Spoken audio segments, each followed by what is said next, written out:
Okay. But the question is, alin from Japan, Yokohama, Yeah. ano ang isusubo nila muna? Malaki. Bilog at makatas. Ay! Ano yan? Ito ay watermelon. Ay!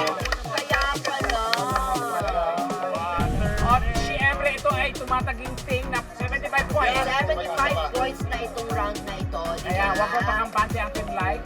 Oo, pero alin ako, mabuti pa kunin mo na yung dapat nilang kainin. Nasa na ba yan?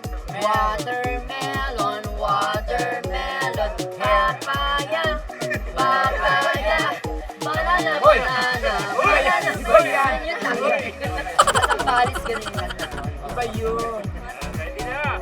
Okay. Pero syempre, kailangan yung mga kamay nyo parang hindi nang nangyayari pa din. Ayan, ayan.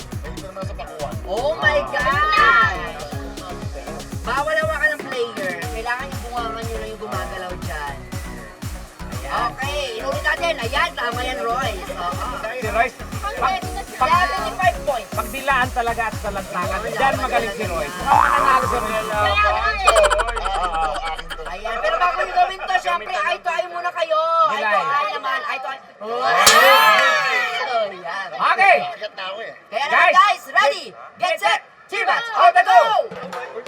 Huwag magsasalita, matatalo ka dyan. Nakatingin ako sa mga kamay nila. Huwag ka magsalita. Go, Ali, support mo sila, Ali. Very pa naman talaga ang team life. I like Ang galing it. nila. Ang Grabe. galing nila. Pagsubuan talaga magaling ang team Oo, life. oo, talaga. Kasi Royce, galing Ay, ako. pero humahabol si Royce. Ayan ang kamay malapit na pinapalok ko yung kamay Ay, niya. kumakatas na gusto kong saluhin. Ay, kailangan wala na yung red. Pati yung balat. Ayan, parehas sila. Bawal hawakan, bawal hawakan. Kailangan ubusan. Yan. Sige, Messi, Ay, sige. gilid pa, yung gilid. Eh, meron pa dito, meron pa dito. Sige, sige. Go, go, go! Go, go, go! Meron pa sa gilid! Meron pa sa gilid!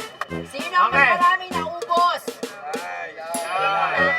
Siyempre ang ating palakpakan kung sino pinakamaraming naubos. Ayan na. Team Royce pa, palakpakan! 22.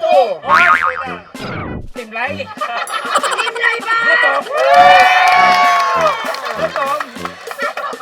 Nakakaloka, may imagine ko at mapapalaginipan mamaya. Kasi Aba. diba, may nakakuha ng zero.